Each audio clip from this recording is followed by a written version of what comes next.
Hello and welcome to the Build With Baer Workshop. My name is Pat Baer. I'm here to build some model kits and, of course, hang out with all of y'all. I'm throwing the Bear Cave, the Lego, the site, the emote in the chat.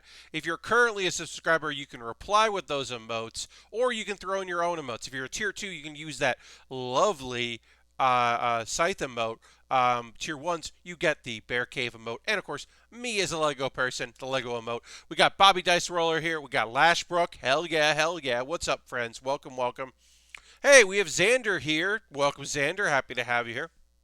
And again, folks, if you're not currently a subscriber, you can just say hi. That's also totally cool. And Ash is here. Hey, Ash.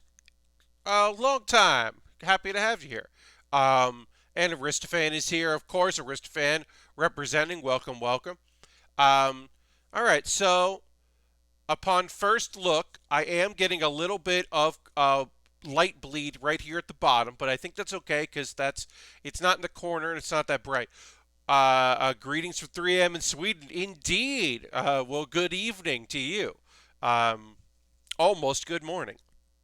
I'm talking about a little bit of light bleed because I've got a new light for over our model kit building. It is a ring light. There will be a video that goes out tomorrow, but I got it today, so I wanted to use it even though I'm going to put up the mailbag video tomorrow. Zeno Gears says, we'll be lurking, might pop in every so often playing Minecraft. Well, hell yeah. I hope you enjoy your evening of Minecraft. Um, so, yeah. I need a clamp to use this new light that I got for to hopefully brighten the area I'll be working in. I'm using the clamp that I normally use for my webcam, and I just put my webcam on one of my monitors, which is almost exactly where it was. It's slightly off, and so I compensated for that. And I don't love that. I don't love having it be unsecure because right now it's got a little stand, but it's just resting on there. So I will eventually get a better solution to that. I will probably get the same kind of clamp I'm using for my light, which I was using for that, and just have two clamps.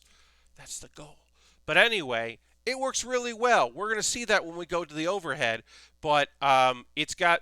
I'm going to see. Actually, this is a good test. I'm going to pull out the thing because it has a lot of settings. Yes, you can see a difference there. There is a difference when I turn it on.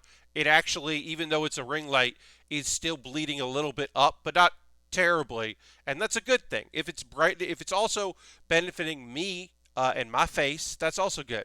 But I can do nonsense things with this, like make it this light that I think is terrible looking, and then another version of it looking bad. Hey, Julie, welcome.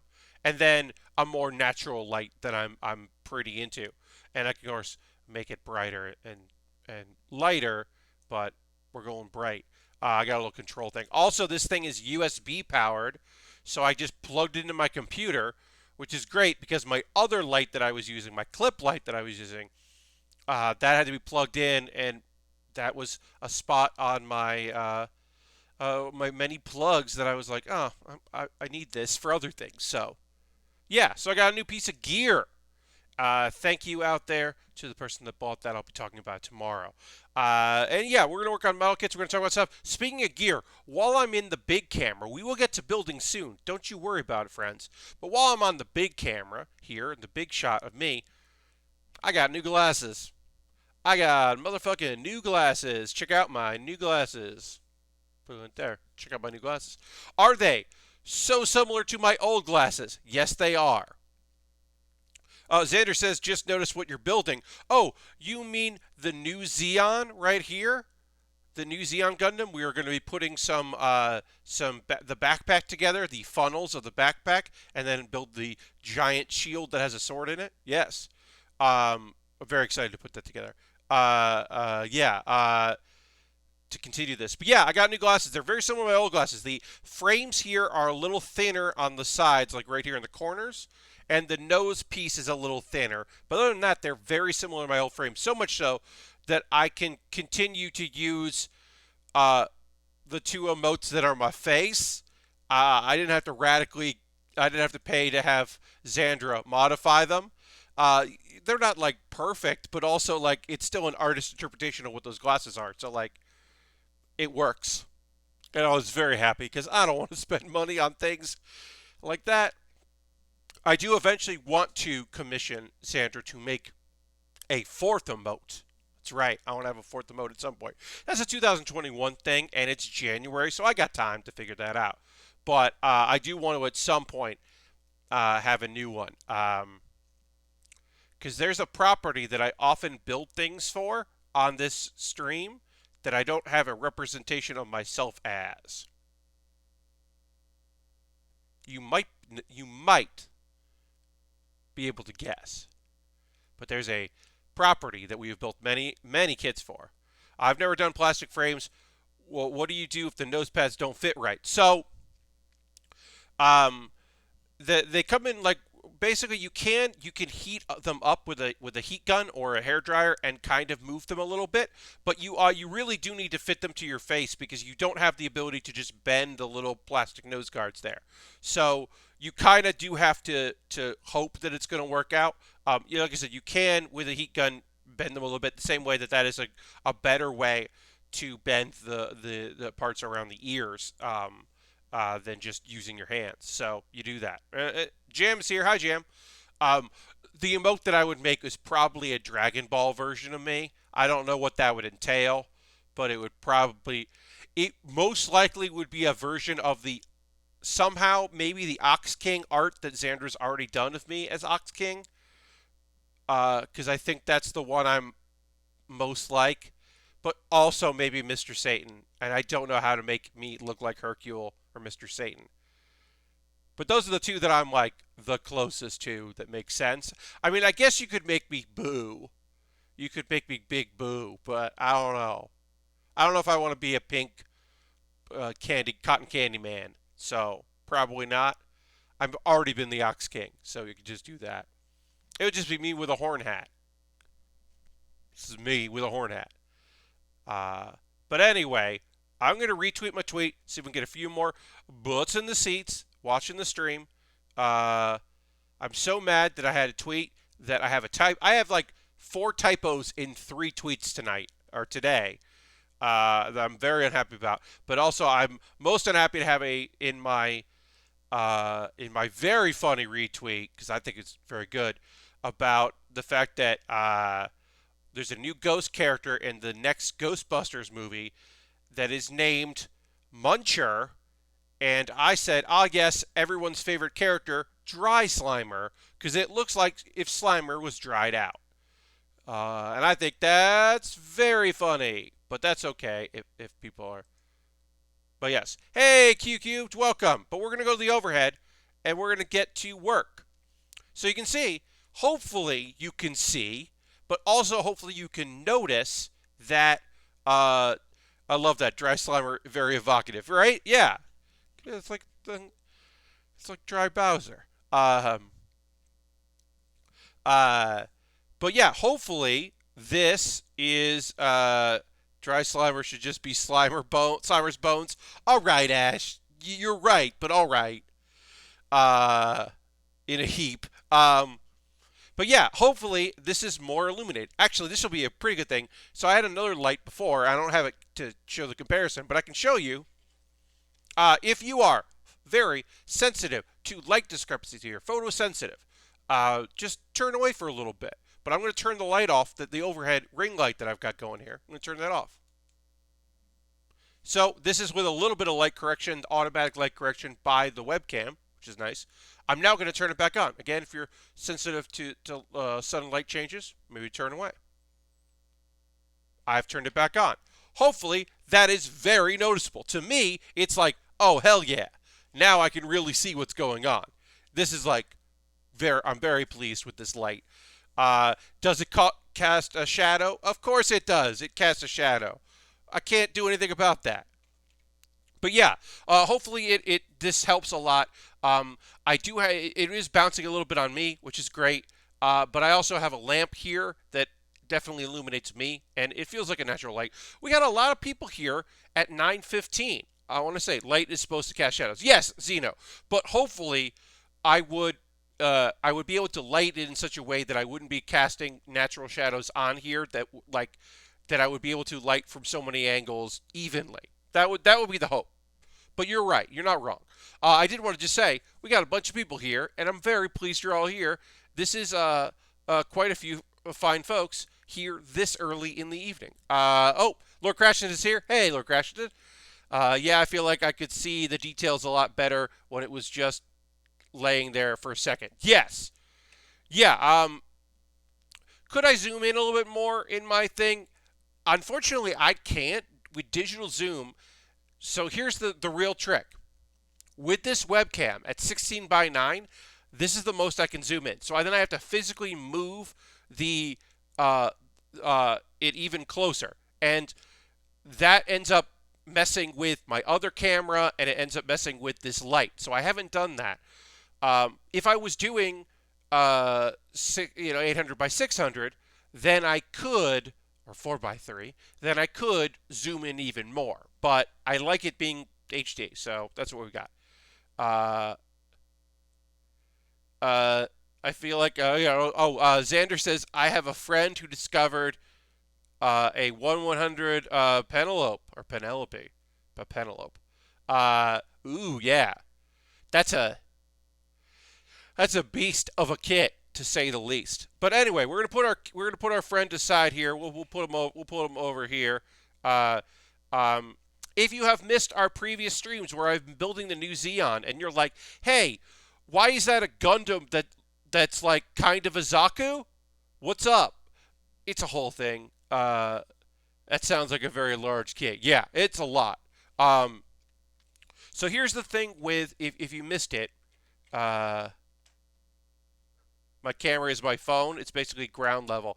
Yeah, so you can, especially with OBS now, use a camera, use your phone as a camera, and hey, the real thing is use what works.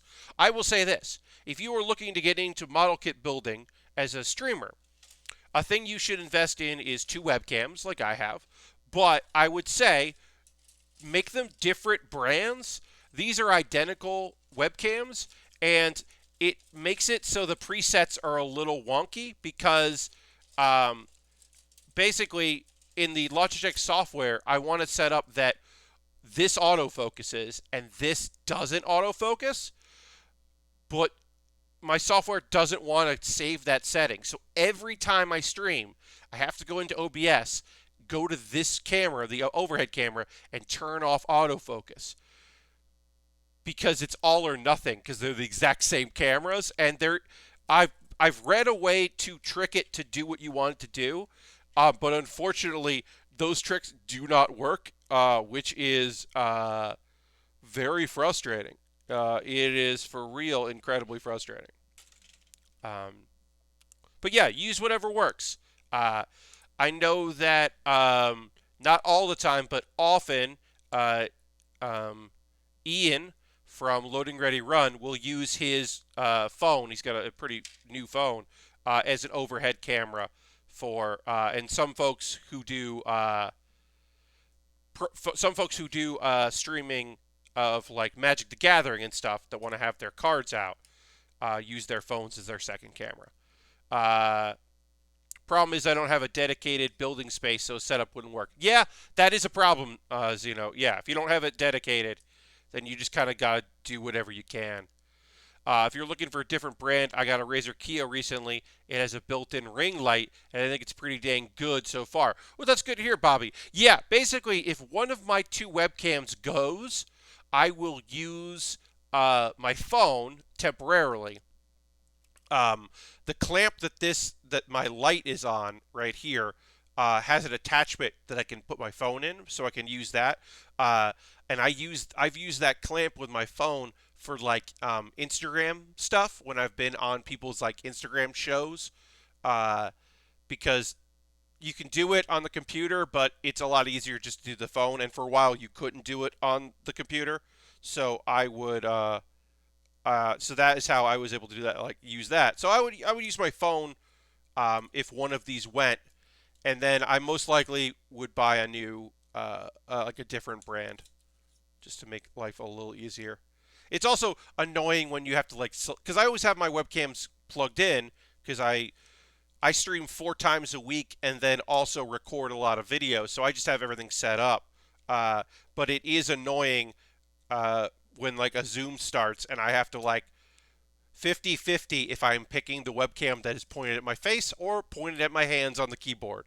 And then have to go in and like figure out what I did wrong, switch it around.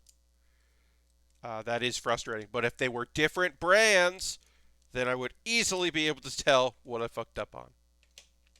Recently built an MG Barbatos and an MG Banshee. Oh, nice. I was just talking about on my Discord that while I respect and enjoy the Banshee, I don't think I'm ever going to want to build another Unicorn or Banshee as long as I live. Webcams are still really hard to find in stock all the time. It's a pretty big problem. Totally. Oh, 100%. Yeah. It's still going to be difficult. Like, even when one of these goes, I will be using my phone probably like indefinitely, like for a while until I can get a replacement. Like I'm anticipating that being an issue. Uh, but yeah, so to explain to what I was just saying there, I like how unicorns look. I like how the Banshee Norn looks, like a Norn particularly. I don't enjoy putting them together because the thing that's beautiful about those kits is all of the colored, plastics underneath the moving parts and all the exposed elements of it. It makes it for an incredibly beautiful kit and totally shelf worthy. Like totally a kit that you would want to display and let everybody see that you've got an incredible kit. Like 100%. That to me that's like a no-brainer. But I don't want to build that. I don't want to build it like anymore. They're hard. It was a bit weird, and the oldest kit being 2012. Yeah, and then also like the real grade that I built of the Norn, I was just like, this is small and a lot of work, and I don't want to do this anymore. I think they look great, but yeah, I think I'm done working on those kits. I could be wrong, my mind could be changed, but right now I'm like, I think I'm good. All right, so put this there. Oops, I'm going to do wrong here. Yes, I did wrong. The way these work is they slip in here like this, and then there's a little tab here that you can pull, and it'll open up. Booyah. Real grades, master grades, high grades. See, I'm a master grades. Real grades, high grades. To be fair, I'm a master grades, RE100s, Iron Blooded Orphans full mechanics, and then real grades and high grades. And then the one and then also maybe above high grades is the one good entry grade that I built so far, because I've built 3 entry grades and only one of them is good, and that's the RX-782. You missed the comma. Yeah, no. But yeah, for me. Oh, okay. We're gonna move on to the next piece here, but we're gonna do our panel lining here on this piece as we go here. As you can see, because these colors are a little different than traditional, I did give myself a cheat sheet by writing down what markers we're using. Red, maroon, and gold are our primary main colors here that we will be putting markers on. You were saying that real grades are master grades, high grades. Oh, you weren't ranking. You were saying that real grades are like the master grade high grades. Yes, they are. They are of the 144 scale. The real grade is a master grade style thing. Uh, totally. Yes, it has. It has the size of a high grade and the gimmicks of a master grade and detailing. Yes, you're totally accurate. But yeah, I made myself a cheat sheet so I know what colors things are. So we're gonna need brown for the red pieces, and we'll do that here. If you haven't seen me do panel lining, this is a new thing for me. I do a quick and dirty method where I'm just going to hit some parts here. I'm going to do it pretty fast. I'm going to feel okay about that as we go. And then I will go in with an eraser and kind of hit some spots here. And again, I'm going to feel pretty dang good about it. whatever I do. And just hitting some spots there. If I mess up, it's okay because I am hitting it with, I'm using a polymer eraser because that's nice and easy. Some people use tissue. Some people use like a, uh, you know, I don't know, various things to do this. Some people use their thumb. They just wipe their thumb on there to get the pressure. But whatever you choose, that's your call. And we're going to use gray for the gold. But yeah, I'm not using ink or I mean I'm using ink. I'm saying I'm not using like painting with ink. Basically, I'm just using the markers, some Gundam markers provided by, paid off my wish list by Lashbrook. Thank you, Lashbrook, for these. This has been a cool new addition to my standard uh, um, streams. It's been a nice little addition to it. Uh, I'm still new to it, so I'm doing like things. I'm doing things that you can't really see, probably, or maybe you won't be able to see because I don't know how the gimmicks work. Sometimes I'll wait till the end. Other times I will just go for it right away. But yeah, I'm just trying to get comfortable with the very idea of using markers. Um, Also, I know that the light is helping a lot, but having new glasses is really helping things. I didn't even get, this is my old prescription from my last pair, because my last pair was also Warby Parker. Uh, I will eventually get new prescription, and the goal is to get a new prescription and get them in my old frames, which are still good. They just don't make those frames anymore, but they will work on the old frames. They will put new lenses in them. The real thing is just after a couple of years, a downside to Warby Parker and the like is that these lenses my old ones got really scuffed up, and they really needed to be like replaced, and I was just getting very lazy about that.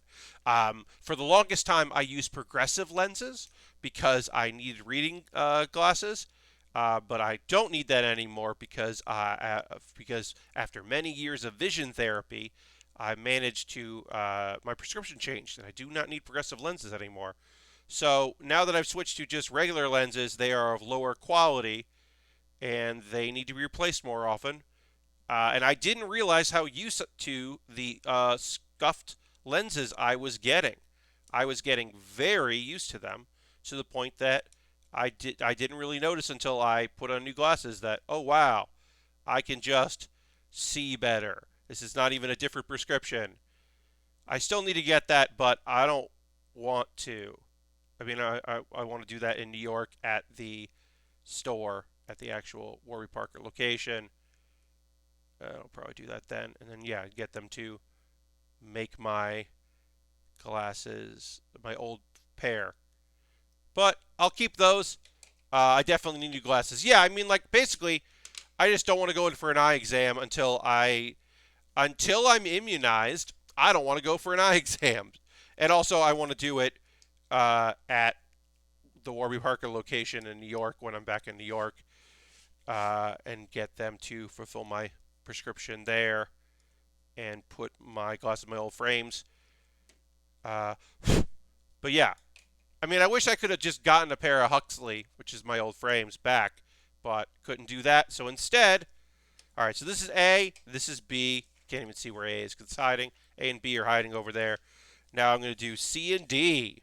Oh, actually, I can attach A and B together. We'll just jump to the step. So here's A and B, and they go into this part of the backpack here. So we can just put that there.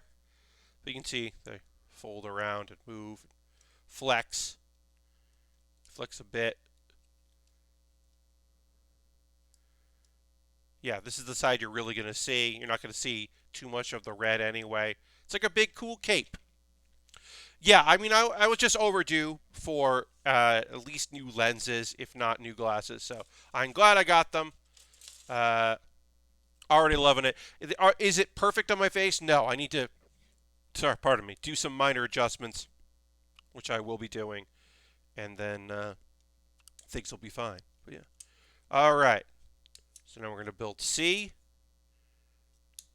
These are going to be identical to the other ones. Yeah, I'm doing a lot of like getting ready for the end of the month. I mean, we still got days, but I'm prepping for some stuff, getting some things ready, trying to get some stuff headed up. My folks are going to be going to, they do a timeshare in Florida, but it is a pretty isolated area of Florida, and which is good because Florida is Florida right now. But they're going to a pretty isolated place, and they're going in the month of February, so I am been prepping to have a month on my own. And you're like, Pat, you're in the suburbs. There's nobody around. How are you going to, like, get things done? You know, you don't have a license right now. Are you going to illegally drive a car? No, I'm not going to illegally drive a car. I don't plan to illegally drive a car. Never go full Florida, indeed. Indeed. No, the plan is that I am going to do a couple things, but the most important thing I'm doing, I gotta try to see here. Sorry, the light is reflecting badly here. The number one thing I'm going to be doing is I got myself an account for grocery delivery, for contactless grocery delivery. That's the number one thing. That's the number one thing I had to immediately be like, all right, I got to make sure I can do this, and I can do that. There are 2 grocery stores in the area that will deliver. There's literally a grocery store that's like not that far from me that isn't doing contactless delivery, and I was pretty annoyed by that because they're very close, but another company is, or 2 other places are in the area, so I will be okay as far as getting what I need. So yeah, so that was a thing. Grocery delivery isn't too bad. Yeah, Bobby, it's not too bad. So that was a big thing, was getting that together, and then like mail forwarding is going to be the most annoying thing because we don't want to forward the mail because I don't really get much of the mail except for all of my model kits. All my model kits come in the mail. So I've got to. Have you built the Astray Double Rebake Nu-Zeon? I have built the rebake, yes. That's a good, weird kit. The Nu-Zeon's a nice, fast, high-grade build, the regular old Nu-Zeon, and then the rebake is a weird kit. But I did enjoy putting that together. So yes, I did do that. Yeah, so I get model kits delivered a lot. So I can't have those packages go to Florida. So instead, I've got to figure out another solution. And the solution is that, like once a week, I'm going to take an Uber or Lyft or whatever to the post office, and once a week, mail whatever came that my parents might need to them, and then take it back, which we're just going to do it once a week. I don't feel too bad about doing that. Do I love the idea? Not really. Am I going to do it? 100% going to do it because it's got to get done. So that's basically the solution to that. And it's not, best thing in the world, but I will just attempt to, wash my hands before and after and, make sure my mask is clean and I'm wearing it at all times. Reminds me, Lord Creston says, of Jeff's grocery haul videos from the 144ing it with the 2-week haul. Yes. I mean, pre-pandemic, grocery hauls seemed like such a strange thing. And they also still are a strange thing because it's the sharing of it that is the weird thing. That is still an odd thing. Of all the parts of your life to share with people, what you got at the grocery store is an odd thing. And I'm the person saying that who has turned almost all of his hobbies into streams and internet content. So I understand how that is an odd thing for me to say. Easy for me to say. But also, yeah, it's still weird. But yeah, now people are like, oh, I figured this thing out. But also, contactless delivery, so good. I love knowing what my friend's family got at the store. Not strangers, though. Totally, Julie. Yeah, that's Julie, that's not wrong. You're not wrong. Very mundane, but also a weird window into the sort of person they are. Yeah, totally. Like there would be some grocery haul things where you'd see people who were like, they're like, I got this because with this coupon it was this, and like I wasn't sure if they knew what they bought or if they were interested in what they bought or if they were just getting it because it was in bulk and they could get it for cheap. And that always felt weird. And a lot of that of grocery haul stuff does feel weird because it does feel performative in a way that isn't appealing. Um, Not all of it, but some of it. All right, so we're just going to do more panel lining here, and then we'll do the last one of these, and then we'll be done with that. Um, but yeah, I've solved most of the issues I will have. Also, the fact that they are going to be traveling and not home means that I have an easier time doing my cooking stream, which will be in February. It will be, let's see, the February 10th. February 10th, a Wednesday night, I will be doing my first ever cooking stream because I will have no one else around, so I can be in the kitchen and it will be fine. So that's February 10th. Looking forward to doing that. Um, that should be a silly good time. I hope you can tune in because it will be fun. Oh yeah, I'm going to erase some of this here. That's. But yeah, that I'm looking forward to doing. Yeah, yeah, cooking indeed. Nice. I love cooking streams. Ian Horner does some good ones. Yes.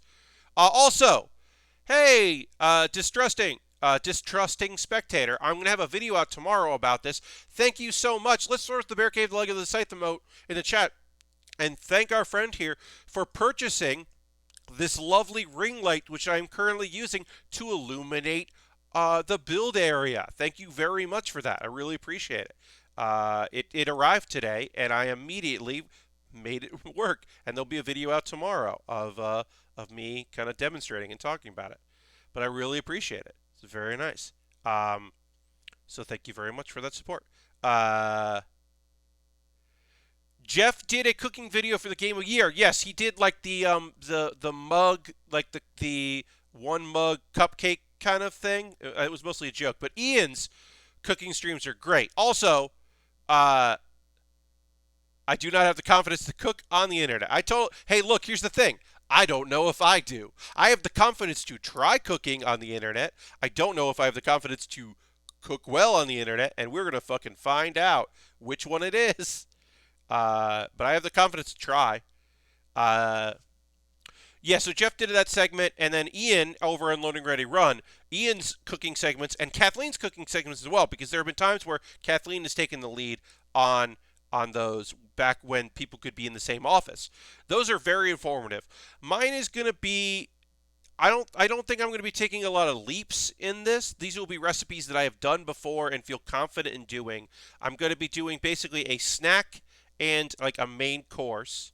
I'm looking forward to doing that. It'll be a little different. My setup will be very similar. I'm just going to move my entire computer into the kitchen.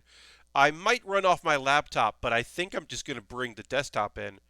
Go with what you know. Yeah, I mean, that's, for the first time ever. And if it becomes something that people want more of, then maybe I can experiment. But for the first time, I'm going to go with recipes I know how to make.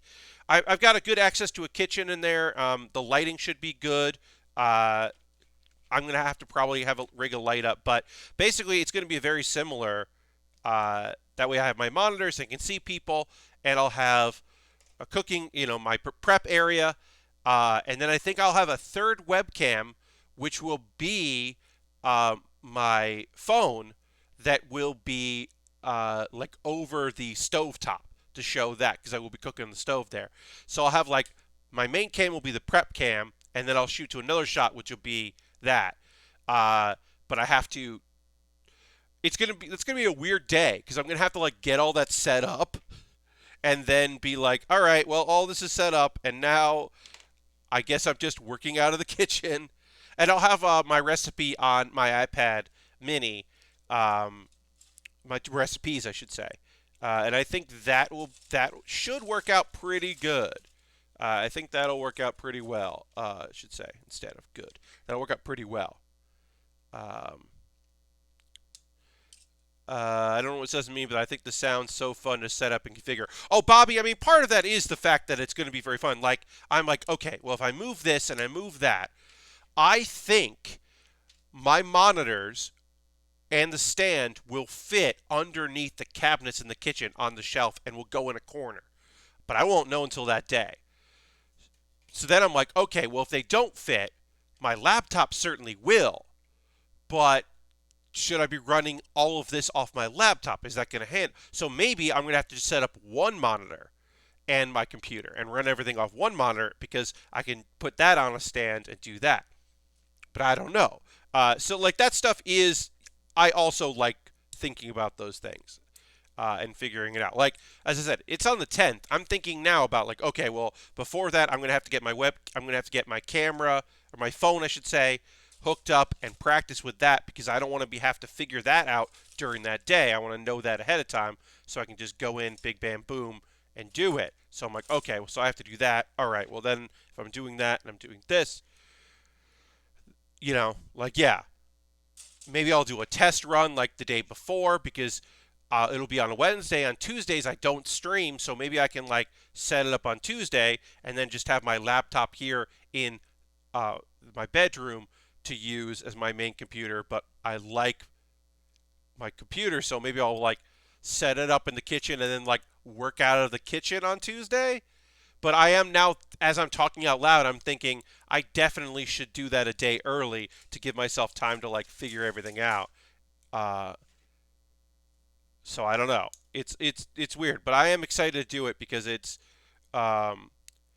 is a year where I am attempting to do new things, and I would love to be 50% successful with my new endeavors because right now, of the things that I have tried that I did not do in 2020, I have failed on the only thing that I have tried that's new, which was, what if I got myself a 1,000 piece puzzle and did a jigsaw puzzle on stream? And that lasted 2 streams, and then I was like, you know what? It was literally during the stream I was going, at the end of the stream tonight, I'm going to say, and this is the end, and I'm never doing this again. Don't pick 1,000 ingredient recipes, says Bobby, being a smart aleck and being accurate and right. I should not do that. But yeah, I'm at 0% right now, so I'd love to be at 50% new things that I've tried on stream that I'm like, hell yeah. Yeah, so it was a bad idea. Harold's hosting the stream. Thank you so much, Harold. Appreciate that. Welcome, welcome, my friend. Yeah, I mean, I should have picked a smaller puzzle by a good puzzle company. Recipes are just puzzles that you can eat. You're not wrong. You are not wrong. But yeah, no, I goofed up in many ways and shapes and forms.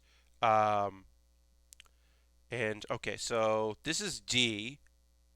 So D goes like this, so that it opens up and goes in there. Great. All right, so we got to just panel line this, and then we'll pop it together.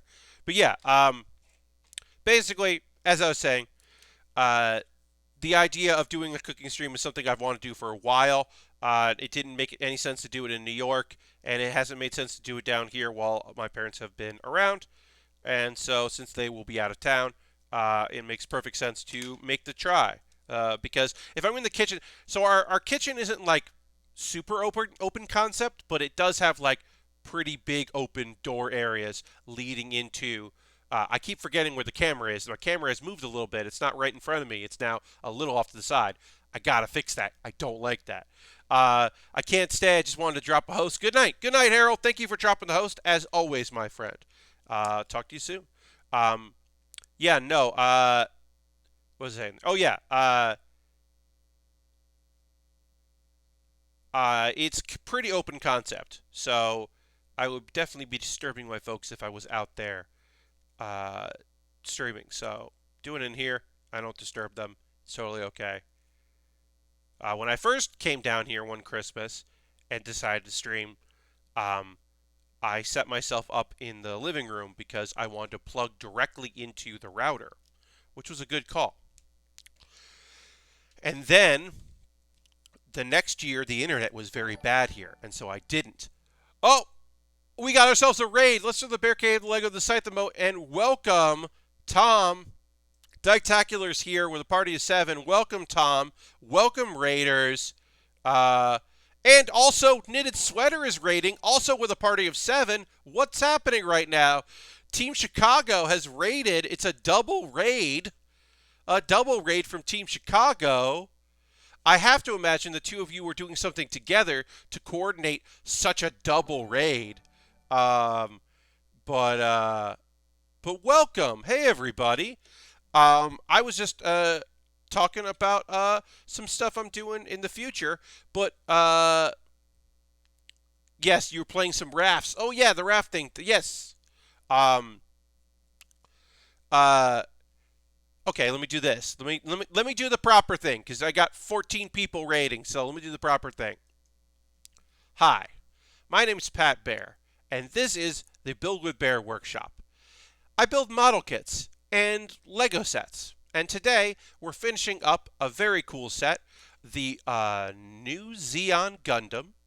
It's like a Gundam, but what if you misunderstood what the bad guys were like and decided to make your Gundam kind of like the bad guys, Principality of Zeon? And that's what you get with this kit. We're doing some panel lining right now, which I'm just getting into and really enjoy. If you have any questions about model kit making, model kit baking, or anything that I'm doing, feel free to ask in the chat or just ask another question.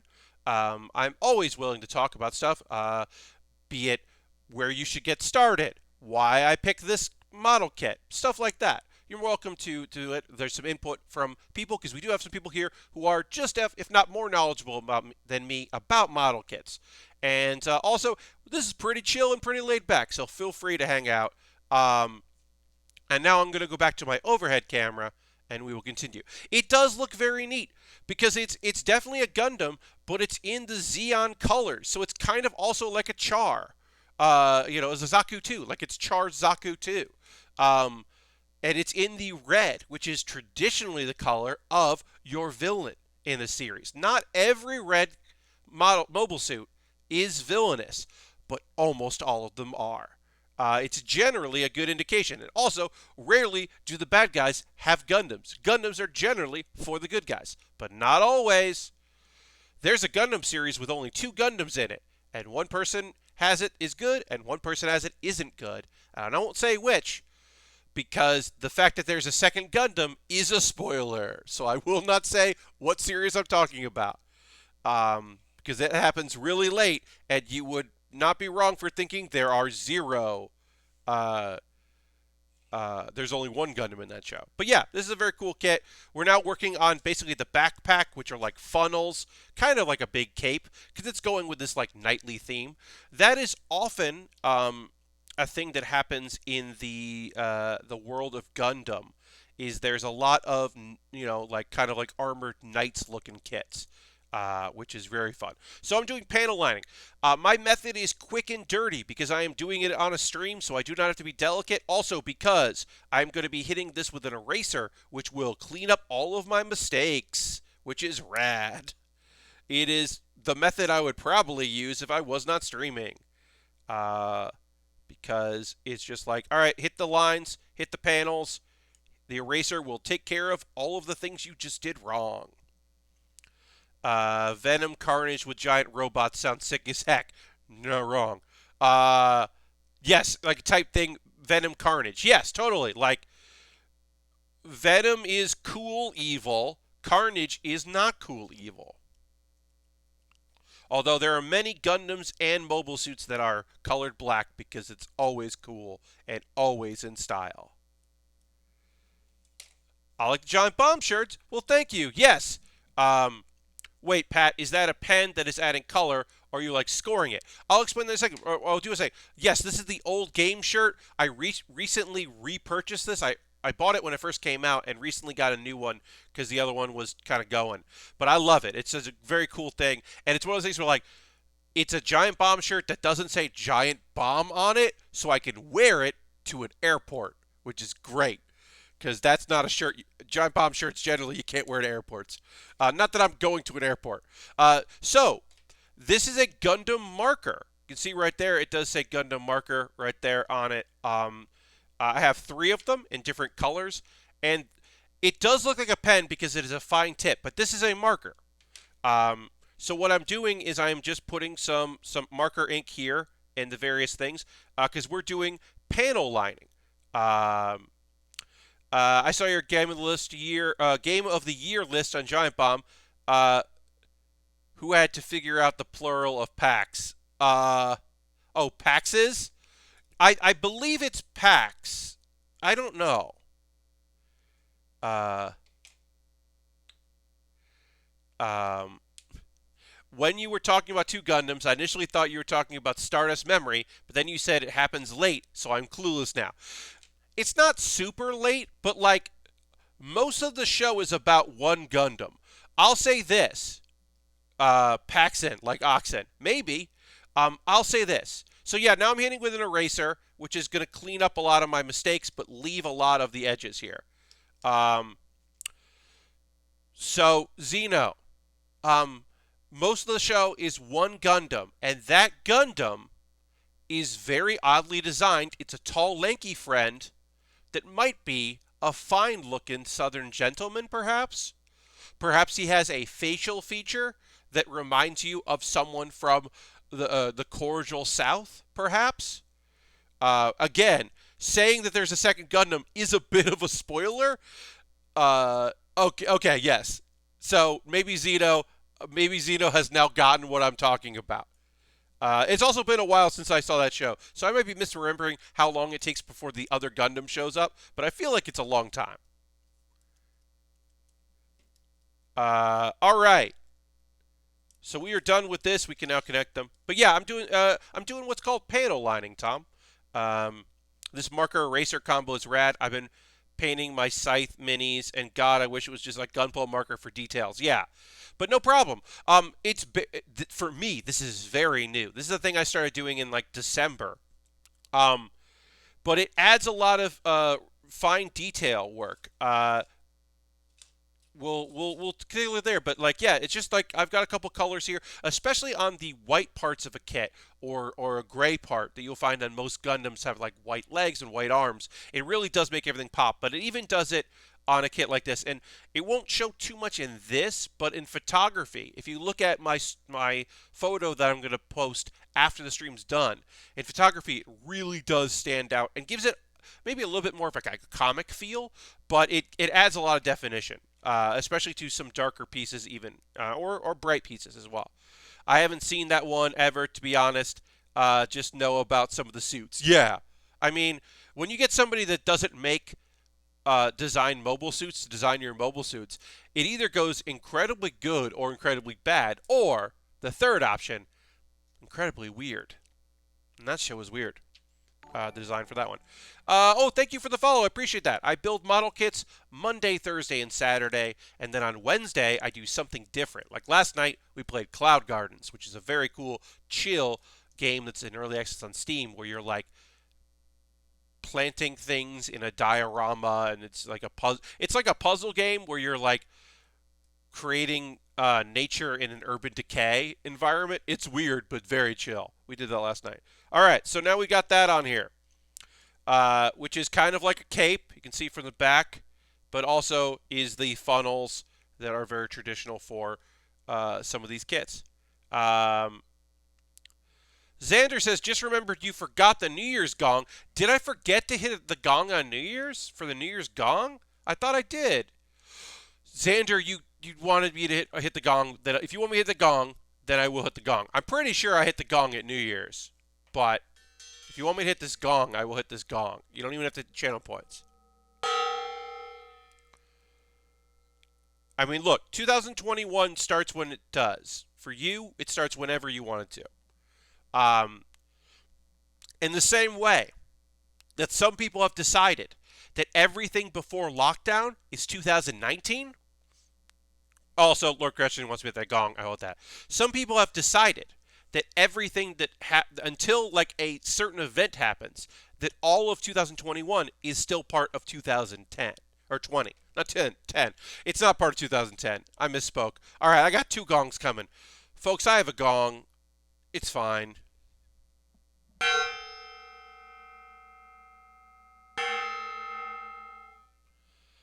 It's a decorative gong that my old roommate purchased and then moved out and left behind. And I was like, "Hey, do you want this?" And he said no. And I was like, "Well, I'm gonna keep it then." And I have. So we are body complete and we are backpack complete on our kit. It's time to work on the weapons. So we are going to shimmy this on over here, and we are going to. We'll shimmy it back because we still have to finish this up here. My hot take is that we are still in 2014. That's not too hot of a take. I mean, I get it. I get what you're saying. I hear you. Okay.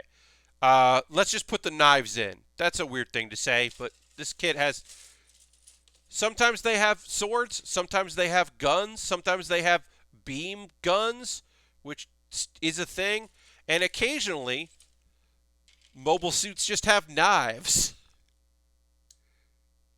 Only only a couple have knives that pop out of their body, like wrist blades, like Assassin's Creed style wrist blade, but did it before. The heavy arms. That heavy arms has been doing it for years. I can't wait. Kodo just keeps popping out those Braves kits, so I'm trying to get them as they come out, even though they're expensive. Yeah, I mean, look, uh, a very cool person out there on the internet who does a lot of coverage of wrestling has just started getting into model kit building because where he is in the world, they are in their lockdown had been pretty much lifted, and now they're in heavy lockdown again. And he got into model kit building, um, and he's like, does the temptation to buy a bunch of kits ever go away? And I was just like, oh no. No, you have to go cold turkey. You have to buy a bunch of kits and then have a paralysis about what kits you're going to build next. That's literally the only solution that I've found when I didn't do this as part of my job. Um, when I just did it for fun, at one point I had like 9 kits and couldn't decide what to build next, and that is when I stopped building. I gave them all away. This was years and years ago. But I was like, oh, no, buddy. If you really like building model kits, you're going to keep building model kits. Um, I really like non-standard Gundam weapons. Yeah, I love a good axe. I think axes are... what about a shotgun?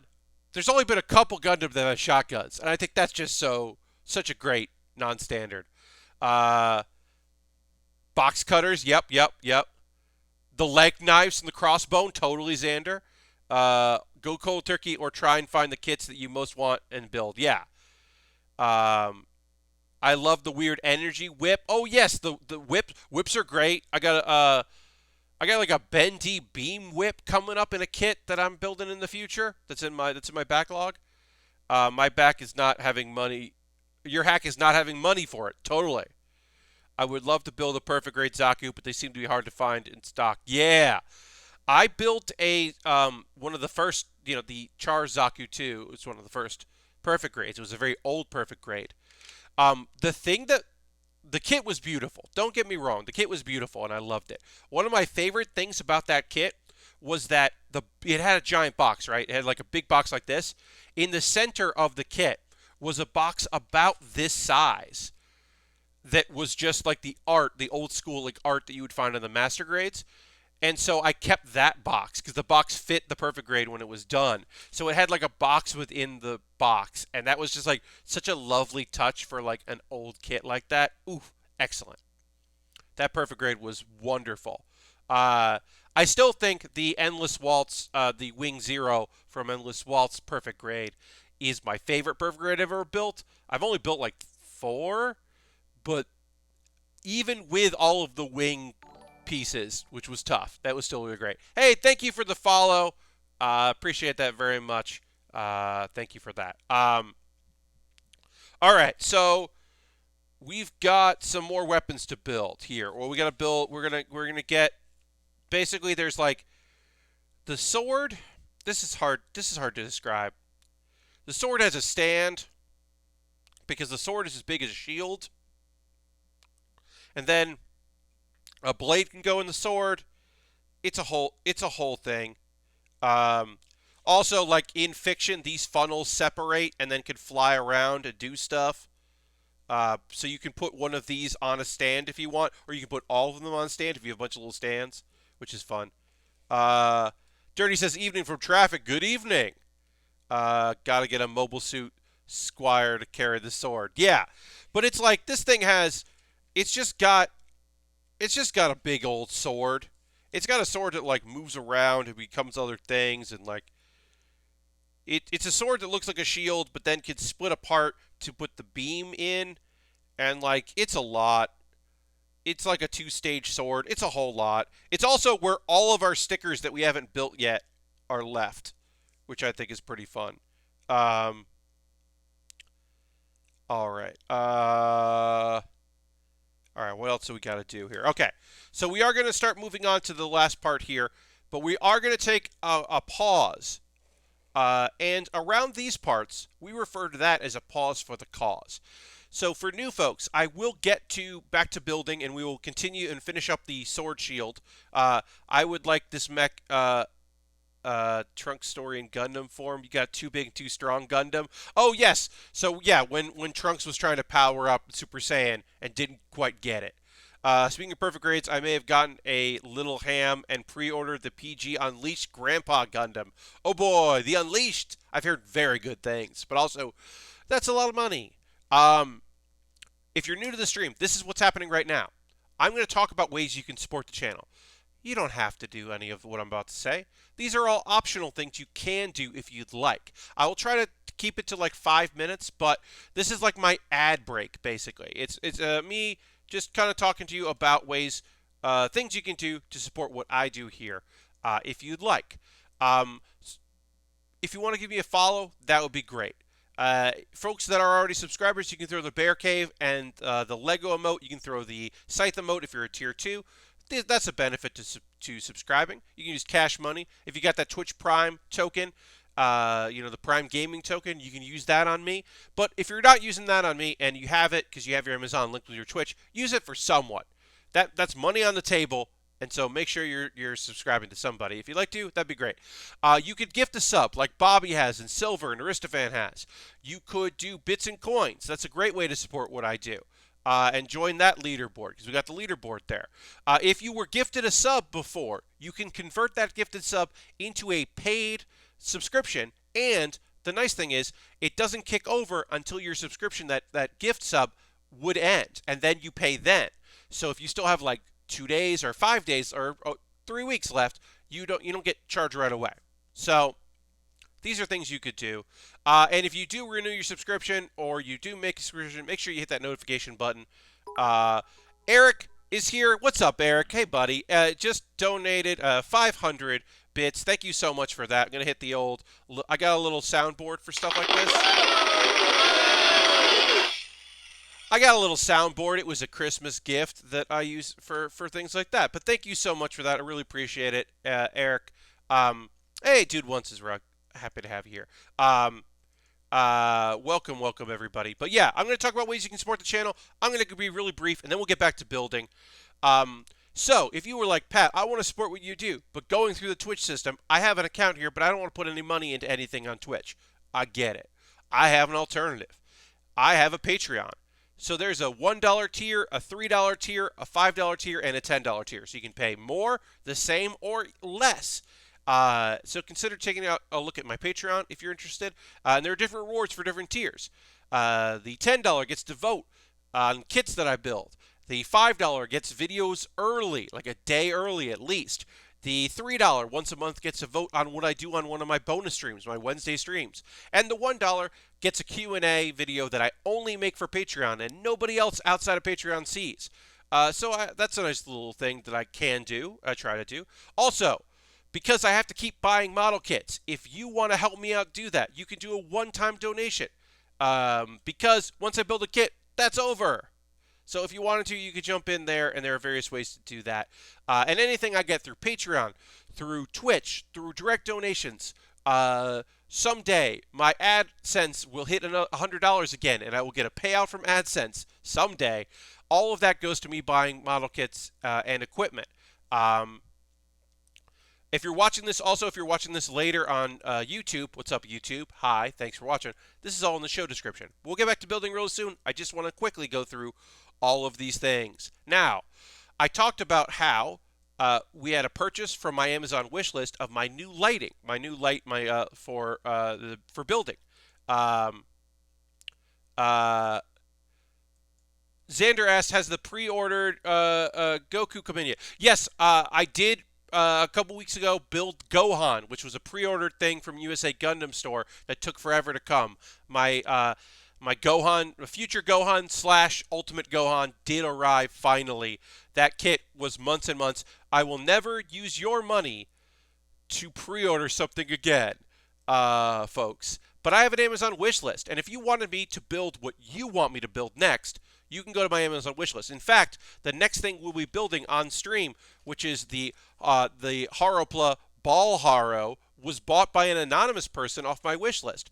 You buy it, it comes to me in the mail. I've got very inexpensive kits. I've got some expensive kits, all kinds of different things.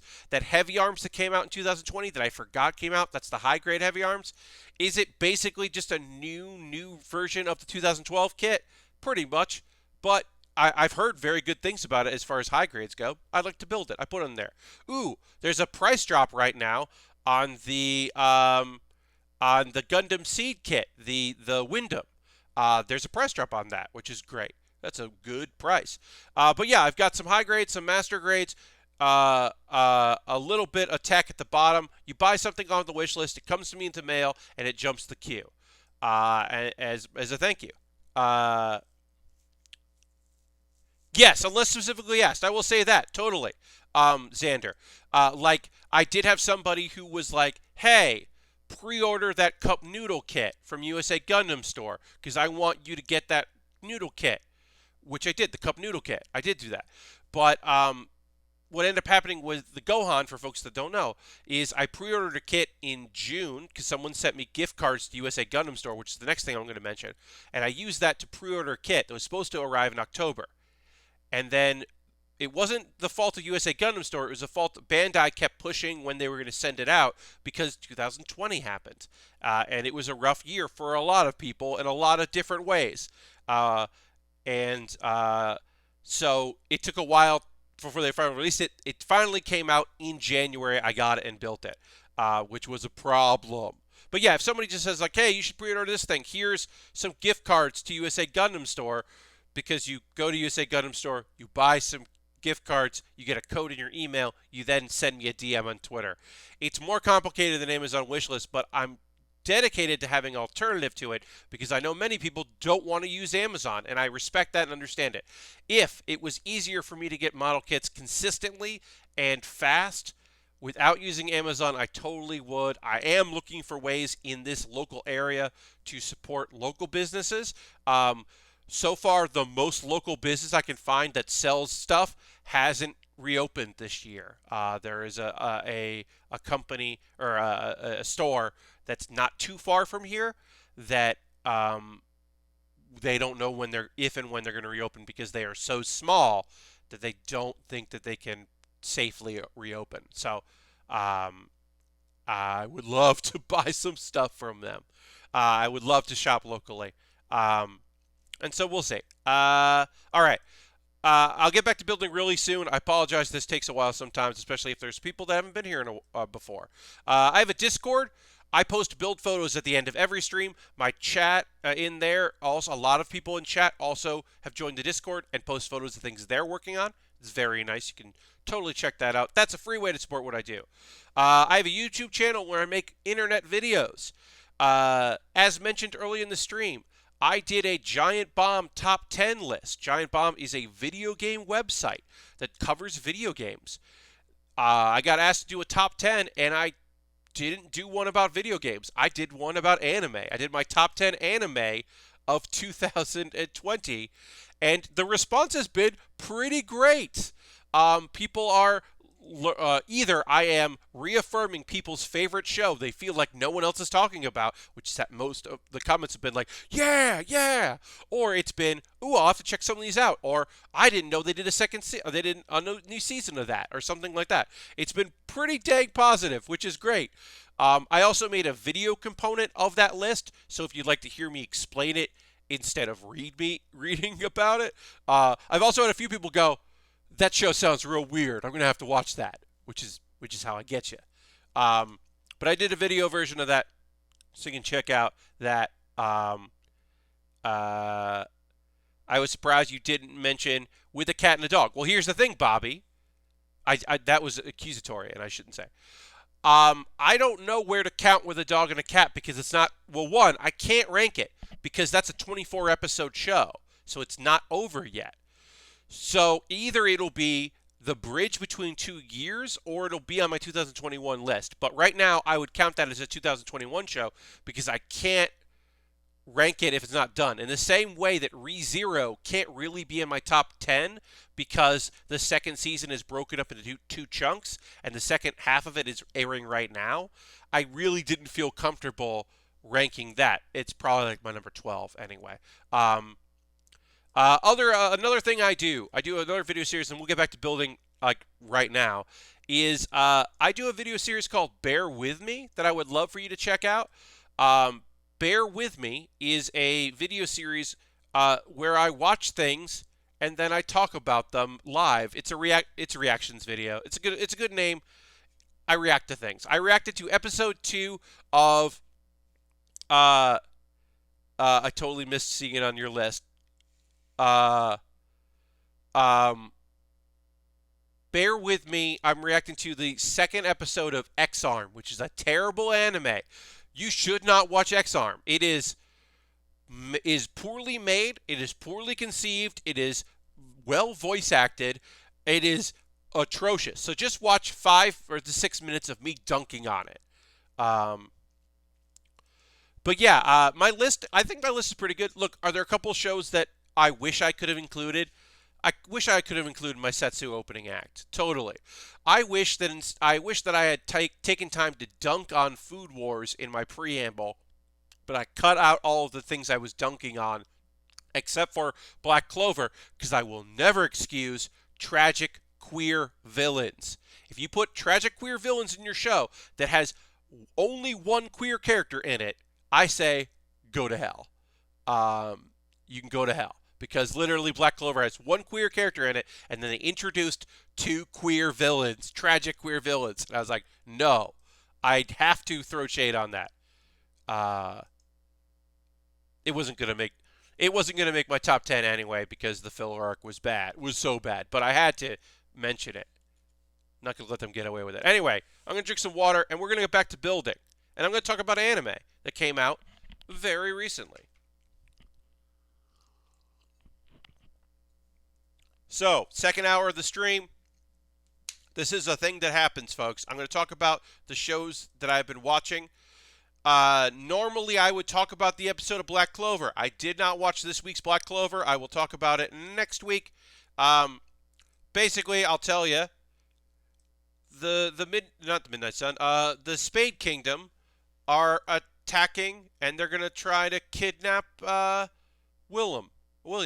Vengeance. And also, we found out last week, Yuno's a prince. Of course he is. A thing about Black Clover, which we weren't going to talk about, but we are.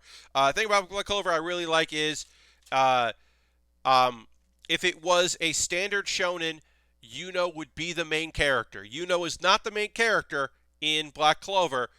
There are like 4 characters that totally could be the main character of that anime, and instead it's Asta, and I love that so much. That's just a good boy. Just a good, no magic having boy is the main character, and I love that. We love that here. Also, is Asta also from the Spade Kingdom because they were left at an orphanage the same day, or is that a weird twist of fate that they were left at an orphanage the same day by different people? Yeah, Dirty Yuno's a prince. It kind of makes sense because he has a spirit guardian, and he has an incredible grimoire, and also he had one of those stones. Uh, Hello, yes. Was Austin the child of one of his mother's maidservants? I don't know. All I like, we haven't discovered that. But yeah, Yuno's a prince. It makes sense that he's royalty. But also, he's also like, what are you talking about? Anyway, yeah, there's some tragic backstory stuff that's going to happen in the show. It's going to be fine. I do want to talk to you about the time I got reincarnated as a slime season 2 because I said this in the last episode.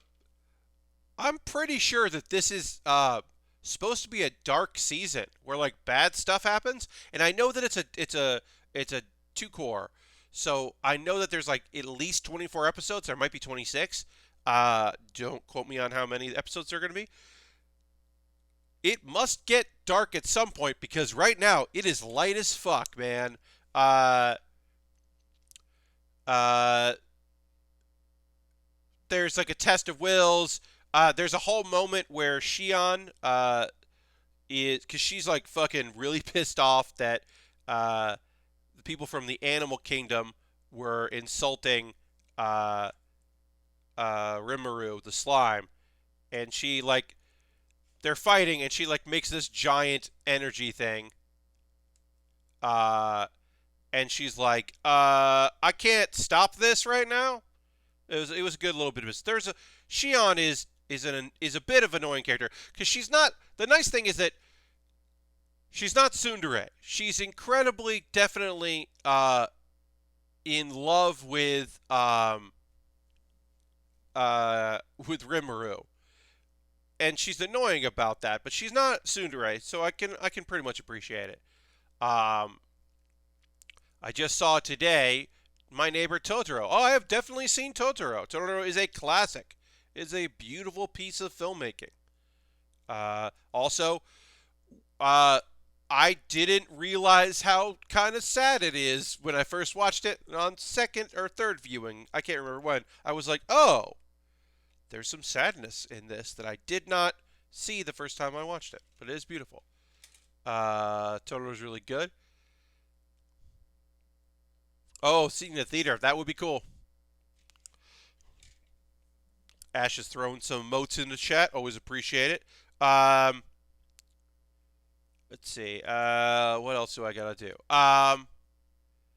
Okay, yeah. So this one was really chill. It was just like, all right, things are looking good. Uh, the animal kingdom has better agriculture than they do.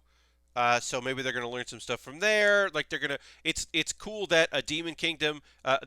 They now have 2 demon lords with non-aggression pacts. One that has a whole kingdom. One is a solo person. Being friends with demon lords is good.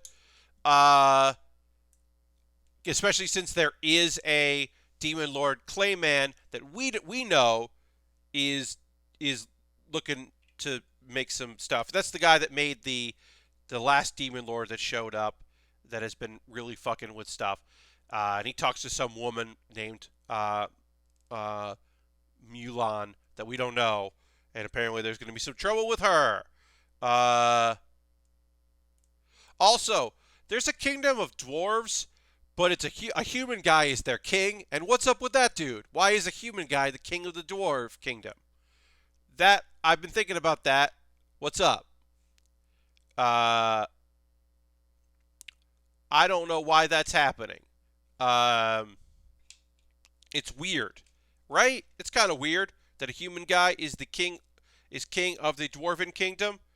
I don't know. I just think that's weird. Anyway, there's not a lot to talk about with this episode of That Time I Got Reincarnated as a Slime. I think things are going to kick off. Uh, Xeno says Dwargon. Yes. That is right. Yes. It's the kingdom of Dwargon. The Dwarven Kingdom. But yeah, I'm not totally sure why some human man is the king of that, but whatever. Economic anxiety, says Lord Crashington. Nice. Uh, yeah, it was pretty light. Like things might heat up a little bit, but also might not at all. Uh, oh, there's also a pretty good gag that usually people are very surprised when Rimuru goes from his human form into a uh, he goes from his human form into a slime. But there's a guy that met him as a slime and recognizes he's a great slime, and then he's like, "Hey, where's? I thought Rimuru was coming. Where's Rimuru?" And they're like, "He's right over there, dude." And they're like, "I don't know what you're talking about." And then he's just like, "Oh no, it's me." So that's weird. That was a weird twist because usually it's the other way around. So that was a nice reversal of him being like, "No, I don't know who this human dude is. Human-looking dude is. Where's Rimuru?" And they're like, "No, no, no, no. You get this now." And they're like, "Oh, okay." Um, I think the human is a leader because he united the dwarves. Isn't that how they explained it? Maybe Zeno. I don't really remember. That was pretty early in the first season, so maybe I did miss that. But it's totally possible they mentioned that. Anyway, there's going to be a whole season of the show, and then there'll be a chibi series called The Diaries, and then the second season's going to start. Also, apparently, like if you haven't seen the OVAs or the OADs of OAD 3, 4, and 5 are canon. Apparently, they're from the manga, and they are referenced in the first episode of this season. So apparently, that's canon, baby. Um, which I did not know, and is kind of interesting. Uh, yeah. So all right. So let's put these on here. And then we'll also do some panel lining with gray. These on here. And these will snap on. Get these on, and then we'll put some panel lining on it. There we go. And nice and easy panel lining. So yeah, that was that episode. Nothing spectacular to talk about. Now I'm going to talk about the coziest show of the season, because you know, not every slice of life is a cozy show, but this one is. Wiki says the king is an enlightened dwarf. Oh, okay. So a lot of things happen. Like when you get named, you can become enlightened. So I guess an enlightened dwarf is just a human sized guy. Okay, all right. That makes some sense in the world of the anime. Because like the lizard people the women look humanoid when they evolve, and the ogres become or the ogres become Kinjin, which make them more humanoid. Everything when you power up makes you more humanoid, so it makes sense in that world that that is the case. A enlightened dwarf, yeah. So he's just a powered up dwarf, which just makes him a fucking dude. Cool, cool, cool, cool. One of the not great parts about the show. Um, all right, so Laid Back Camp, one of the best shows the past few years. Season 1 was fantastic. This is the chillest, goddamn chill anime uh, about some young ladies in high school who go camping. Rin likes solo camping. Nadeshiko likes group camping. She finds people in school who also like group camping. They eventually, but Rin is starting to learn about camping with other people and how that's also pretty awesome. So there's some stuff where they camp together. At the end of the first season, with another friend, Anna, who decides, like, I'll do this once in a while. They do a Christmas camping. They get a new advisor for the group. It's lovely. Chill vibes all around. Episode 2 is all about how Nadeshiko is visiting her grandma, and because Rin is going to be local, she's like, hey, you should come here and hang out. And like hang out with my grandma so you can like sleep in a real bed for a night because you're kind of stuck. And we also get to meet Nadeshiko's childhood friend, which is cool. Season 2 is out, Zeno. Yes, season 2 is out. This is episode 3 or 2. But yeah, it's early in the show. It might be episode 3, I think. And it's rad. The highlights are that there's a whole thing about eel because the local area, the local delicacy is this particular eel. But because Rin has been good to Nadesco, Nadesco's dad gives her money and be like, take her out to this eel place. Here's the money. Here's some money so that you can, afford it. Which is good. The very first episode, we had some good dad energy. This episode, some good dad energy. Really, really nice. Just got off cool dad, indeed. Just got off the high that is this Order Rabbit season 3? Oh yeah, I couldn't remember if I ever finished season 2, so I didn't start season 3. But that is a lovely little show. That is a show full of good vibes. All right, let's panel line this while we have it in front of us. Let's see what else happens in this episode. Oh, so we meet. So there's the thing there. Toki Ayano, Aya-chan, I should say, Ayano, is Nadesco's childhood friend. She seems kind of sleepy and kind of relaxed. She doesn't understand why people go camping. She's not quite up on it, but she's seen a lot of photos that Nadesco shared of camping trips. She's got a sick moped, which is cool. And by the end of the episode, she's like, they cook outside and they go and see like the lights over this like lake. And she's like, okay, I kind of maybe get it, which is neat because this is a show. This is a show where at no point in this series has anyone ever said camping, that's dumb. Like, that's not happening in this show. At most, people are like, why do you like that? I don't understand. Like, generally, people are just like, most of the time, people are just like, hell yeah, let's do that. You're going to go solo camping by the beach so you can see the sunrise. You should totally do that. It's really great.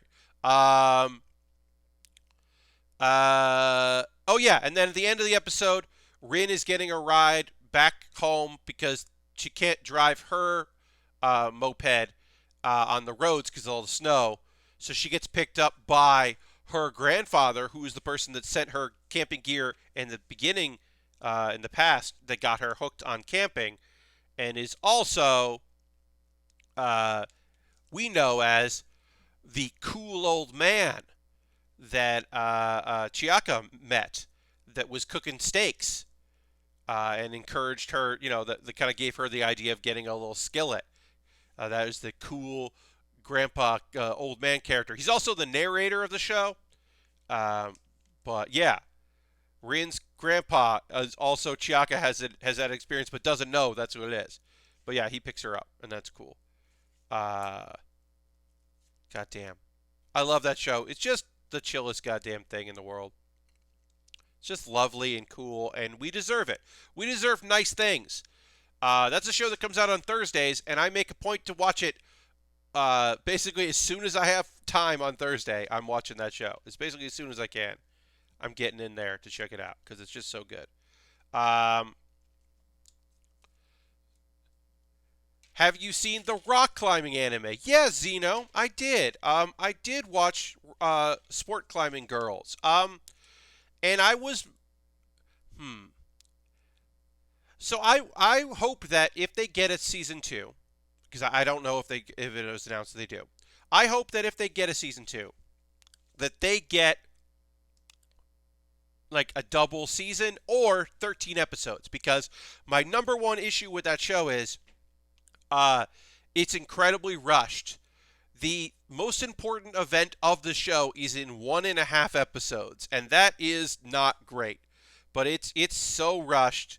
Like too many episodes were dedicated to like basically like 2 days of like a camp, And then they were like, all right, well, we got to do, like, literally, like, it ends in, like, a freeze frame and then, like, text. And you're like, okay, y'all ran out of time, huh? Um, I liked the show, but yeah, it was a bummer. Xander says a friend of mine got a Gushion that is normal Gushion and a Gushion rebake. Nice. The normal Gushion's great because it's got a big hammer. It's a big solid thing with a big hammer, and I like that. Yeah, Zeno. I mean, that was just my thing. It was just like it felt really rushed, and um, also it's so rushed that a character they set up that was going to be the big bad that wasn't the big bad because the other girl was the big bad. Uh, Remember how, like the girl that has the bunny ears? Remember how she was like gonna be seemingly an important character and then nothing happened with her? I was like, what happened with that girl? Like, kind of just fell by the wayside at one point. I don't know. I felt like that show. Yeah, maybe they're sleeping on it, and that's gonna come out. But I don't know. The Iron-Blooded Gusyon is my favorite because he wields a giant friggin' hammer. Yes, the Iron-Blooded Orphans Gusyon, um, that that model kit is really fun because it is just like a big tanky tank friend who also has a huge hammer. That is a fun one to build. Uh, yeah, maybe I don't know. I just feel like that they needed 13 episodes to tell the story they were trying to tell, or they needed to pace it better because I understand the pathos of dedicating whole episodes to June's breakdown and stumbling, but it just felt like it was going at a it. Honestly, I'll say this, folks. For that show, I was very surprised that that show got to the big tournament because it really felt like that tournament was going to be another season dedicated to that. Like it was going to be the build up to it. Because it was like all of a sudden it was like, well, now we got to do it, so let's do it. And I'm like, wait, what? We're doing it. I didn't think we were going to do it. I will say I'm disappointed in how season 3 of Diamond No Ace ended up being. Yeah, I'm. So here's the real honest thing is I say I'm not into sports anime, but then I like loved Haikyuu. The real honest is I don't go out of my way to watch a lot of sports anime. Sometimes I will watch a sports anime and like it, but I don't try them. I just have to hear from other people this is great. So I haven't seen any uh of Diamond because I don't watch basketball anime. I don't watch baseball anime. There's a new volleyball anime, and you think, oh, I loved Haikyuu. I should watch this new volleyball anime, but I don't really care about these volleyball boys. I got my volleyball boys. I want more from my volleyball boys. And if people are like, this is a great volleyball, these are great volleyball boys, Pat, you should come back and watch them. Maybe I will. But right now, I'm not into it. Uh, Picture, I thought that the Master Grade Gusyon was an SD. Oh, yeah. Major just got a sort of reboot, surprisingly. I mean, a few sports shows doesn't make you a fan. Yeah, I mean, that's the thing, right? Like, I think that I like shows that, I don't know. I just like some shows that do the genre well. I think I tend to like sports anime that is kind of the in the same vein as the cozy for girls who are really into an activity kind of anime, which I love. Um, and meaning that I tend to like the shows that are about uh, people who are discovering how great a thing is, and we get to discover how great the thing is along with them. Haikyuu isn't that because there's some natural talent involved, but it is around building a team of people, only a few second years, uh, and plenty of new freshmen, and building around that and kind of discovering like how to be better. And I kind of tend to go for that more than like I have natural talent and I'm going to join the team and be the new star. I'm like, I'm not really into that. Uh, have you watched the anime Suddenly Egyptian Gods? It's a cute short show, usually 3 or 4 minute chunks. Yeah, Dirty, I watched like the first episode of it, and I was like, I don't know what this is, and I never went back to it. I should go back to it. Hey, Abby is following. Thank you so much. Appreciate that. Folks, if you're not following Abby Russell, I mean, if you're not following Abby Russell, it's because you didn't know how many B's and A's you needed. So now you know. It just showed up on there. So it's one Y and then two B's and then three A's and then two B's and then a Y. Uh, that's how the only way you wouldn't know. You wouldn't be following Abby. But Abby Russell, gotta give her a follow. And Xenogears just subscribed. Oh, that's because Bobby just gifted 5 subs, so 5 people are now subscribing. Gonna hit the old applause there. Thank you so much for that. It'll take a little while here. Welcome, Xenogears and Silver Streak and Ravenous Aardvark and Bovine Hunger. Those are great fucking names. Damn.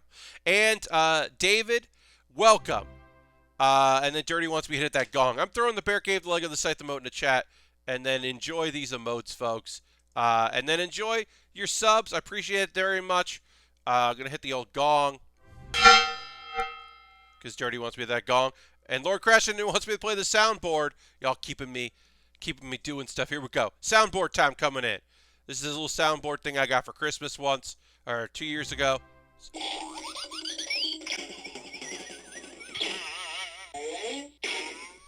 It's a soundboard. Oh, I still have to talk about Heaven's Design Team, and I have to talk about Anime KAPIBARASAN. I'll talk about Anime KAPIBARASAN first because it's the easiest thing to talk about. Because it literally takes one, like, it's a 2-minute show. Show he mastered his talents, while also dealing with things like the joy of victory and despair of defeat. Oh, okay, all right, yeah. All right, I got to put stickers on this, which is annoying, but we'll do it because it calls for stickers. So we're going to put some stickers on this kit, and then we'll do some panel lining after that. Put the stickers on first. Is that the right order? I don't really know, but I think it is. All right. So Anime KAPIBARASAN, is it definitely a show for children? It definitely is. It is definitely a kid show about capybaras and other animals that live in some sort of zoo or not zoo, but like animal preserve, or reserve. And it is lovely. And this episode was about a couple of the Cappies going to a coffee shop. It was a real coffee shop. It was photos and a little video of a real coffee shop, and then it was stuffed animals that are meant to represent the cartoon animals. And it's a weird little thing that they did, and it was cute, and I liked it. Anime KAPIBARASAN. That's it. The beige capybara likes putting milk in his drinks, in his coffee, so that it looks beige, like him. It's cute. Third season sidelines all the major teams that were prominent players in the first 2 seasons. Ooh, okay, so you get a little bit of a third season, like the next gen, the new stars, the next generation. And you're like, oh, but I like this show for the other characters you spent a long time building up. Like how some people don't enjoy Yomatsu Pedal because they liked the seniors, and then the seniors graduated, and they were like, I don't really like the new team. I don't like the new pedal. And I'm like, I get it. I still like it. All right. So let's get this here. And sticker, and then we'll do, is there anything, there's no panels to put on this. There's no lining needed for this right now. When we've assembled it, we'll see if there's anything else. But basically, you know, because it's a high grade, we've got these stickers in the place of cool plastic to kind of delineate that. But also, we would probably have to do this panel lining ourselves, and instead, it's just a sticker. So okay. They speed through it and make it seem like all the other teams just don't improve. It's kind of like a Monster of the Week type show. Oh, yeah, that's a bummer. That's the thing about Haikyuu that I love is I can't wait for our boys to beat, like, I can't wait for our Crows to win so that I can root for the other team, because I want to root for the other teams because they spend so much time building those teams up and making you, appreciate the characters, uh, that you're like, oh, I can't wait to root for these lovable scamps. That I can't wait to root for these twins in the future. And then they get you by making you want to love them, and then you're like, oh, but wait, I like these cat friends, but now they're going to be facing the other people that I like, and that's not good. I can't have my friends fight my friends. Oh no, it's rough, folks. You want them all to win, and they can't all win because that's impossible. They can't all win. All right, so this is going to go in there. That's the end of that sheet. I want to talk about. This is a fun show. I recommend Heaven's Design Team if you're looking for. I don't know what it's a. It's a weird, kind of chill, kind of not chill show, and I don't know quite how to describe it properly. It's good. The basic premise of Heaven's Design Team is that God created the heavens and the earth, and did all the plants. And then it was like, all right, God's like, I got to create all these animals. And he was like, whoo, this is hard. I'm not going to create all of these animals. I'm going to outsource it to a design team, which is basically like, it's basically just like, I'm going to get a bunch of, ooh, did I put this on wrong? Or did it go like this? I think I might have put this on wrong. Did I put it on? I might have assembled these wrong. I'm going to separate one of these. I'm going to use a tool to separate one of these. And then we're going to see if I did this wrong. But anyway, basically, yeah, it hires a team. So it's designers, and there's, basically it's like God sends an idea. Like in this episode, God is like, the jumping off point is, God wants something that has no wings but still flies. And so they're like, okay.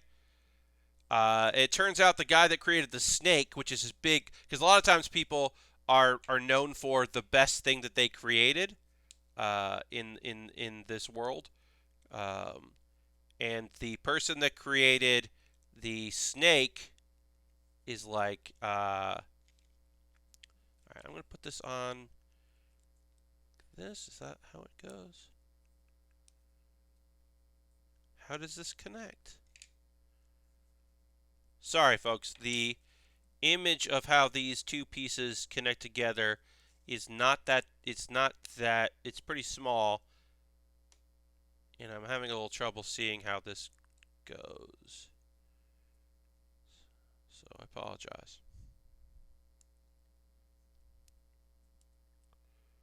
Because,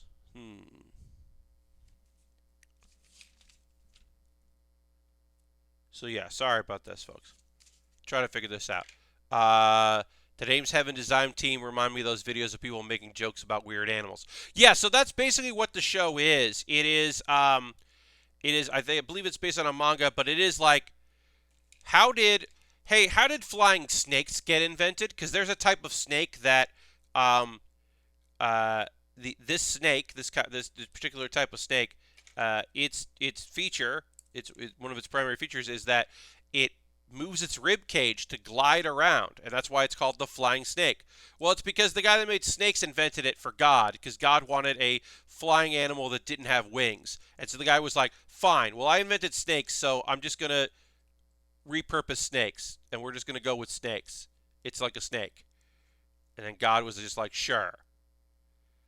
Okay, so this isn't right, and I don't know how I need this to be right, but it isn't right. So I'm going to try a bunch of possibility. Oh, that isn't bad. No, it just doesn't want to stay in. Maybe that's fine.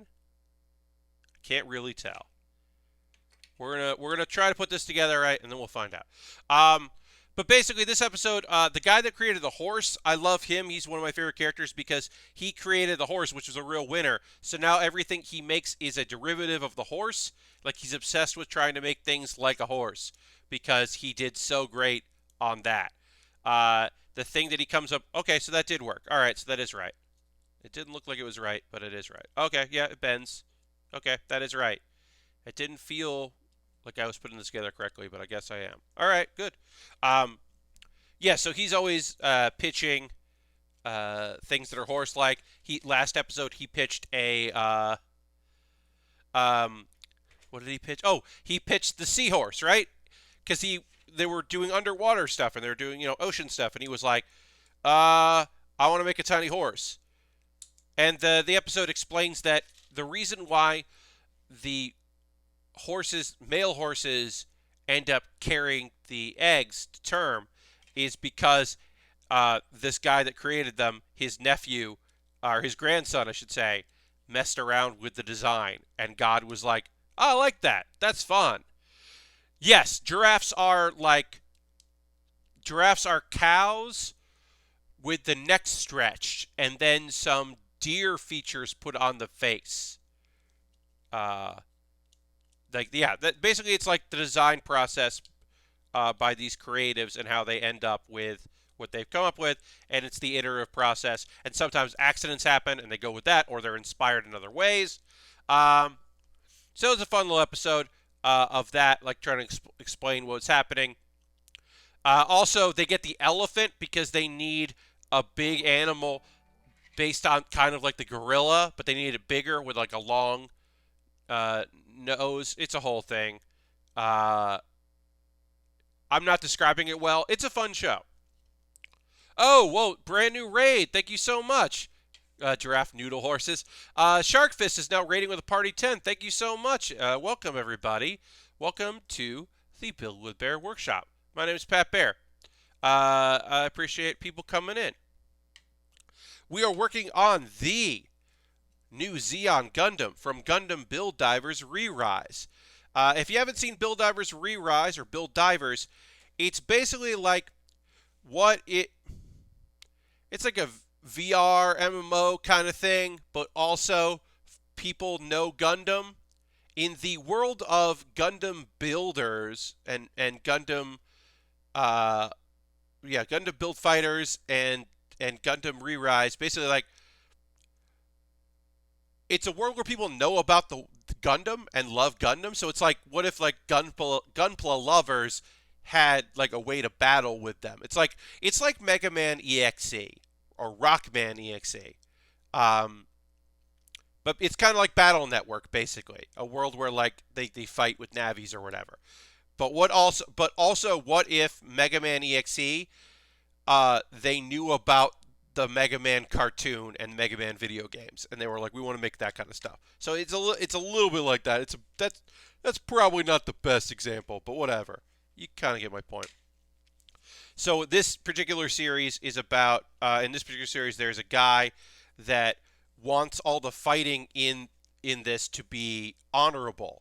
So he makes an honorable Gundam, which in his mind is, let me take parts of the Principality of Zeon and like the Zaku, and then also make it a Gundam.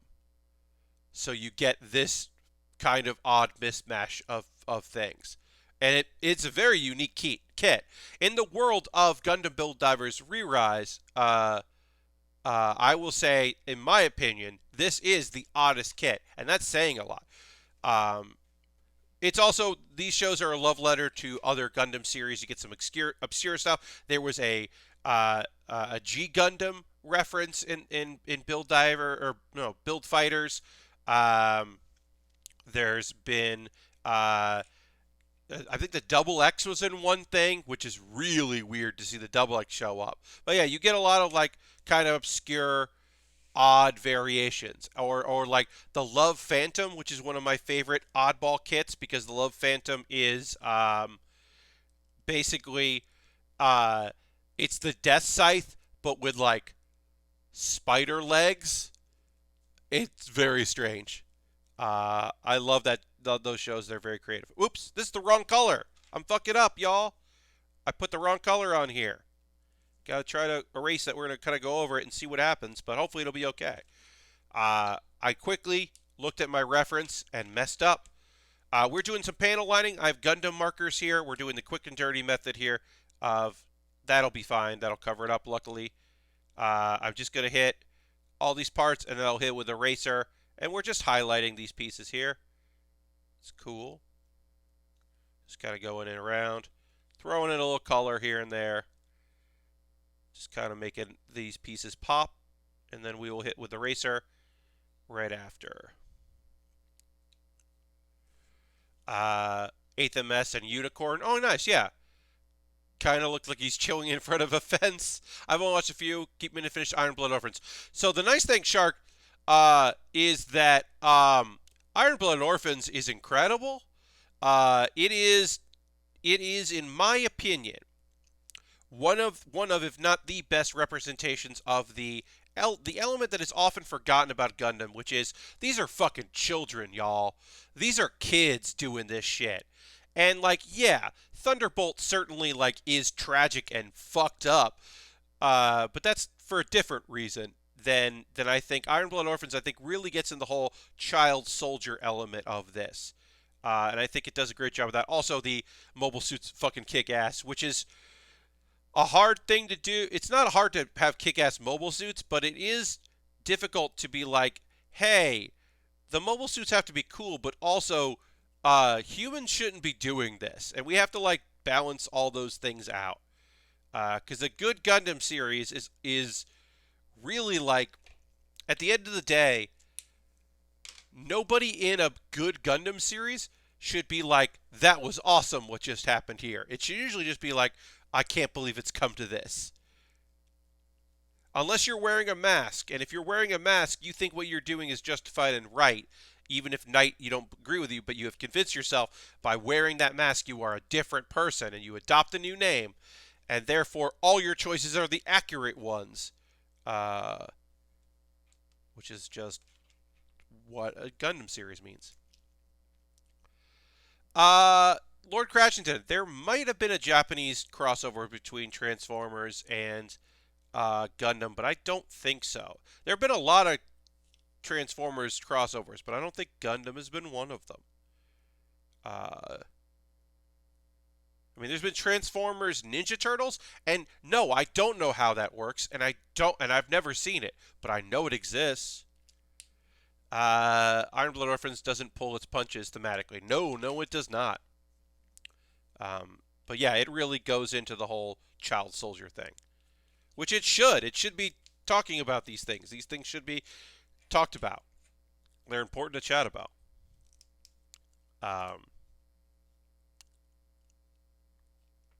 Yeah, I mean, I don't know. I think like crossovers, any kind of crossover can happen as long as people, want to spend the money on it, I guess. I don't know. Because, like, G.I. Joe and Transformers have a long history of crossovers. Uh, um, which is also very funny because some of the voice actors worked on some of the same voice actors with the bulk shows. And I believe that Cobra Commander talked to whichever Decepticon he also voiced and had a conversation with him, and that is weird. It's a weird thing. All right, so put this in here. All right, yeah. So we're working on our sword shield. It's a sword, but it also is big like a shield. Starscream. Yes. Thank you, Raincoat. Raincoast, I should say. Sorry, Raincoast. It was Starscream. Yes. So Starscream and Cobra Commander had a conversation. Which is somebody talking to themselves. Which, in the world of voiceover, sometimes you do that, even in the same show, but it's still odd. Now I'm reminded of Jacob as Hello Kitty yelling, I am war, at a previous desert bus. Oh, yes. The fine folks, desert bus, and various properties. But yeah, it It is one of my favorite odd things that a thing that unites many people at Loading Ready Run is the love of model kit building. Although some people show it in different ways. Some people like doing Gundam. Some people like painting minifigs, Warhammer things. Some people like recreating real vehicles that exist in the world that are military themed. But there's many appreciation on that crew for a good kit, and I do respect that and appreciate that as a person that likes building kits myself. All right. Oh, there we go. You should build one of those Transformer model kits. So, Xander, I've heard they've gotten better, but I built one. I'll have to go into my files to figure out which one I built, but I built one of them, and it was bad. I built an Optimus Prime. It was one of the first Transformers model kits, and I hated it. I really, really hated it. It was an awful experience building it.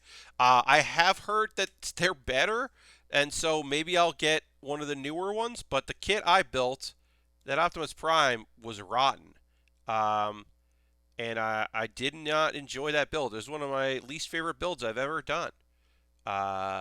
So I'm certainly open to the possibility that I might get a kit that I liked. But I also haven't done anything from Star Wars in a long time because I built a TIE fighter that I did not enjoy building, and I haven't gone back since.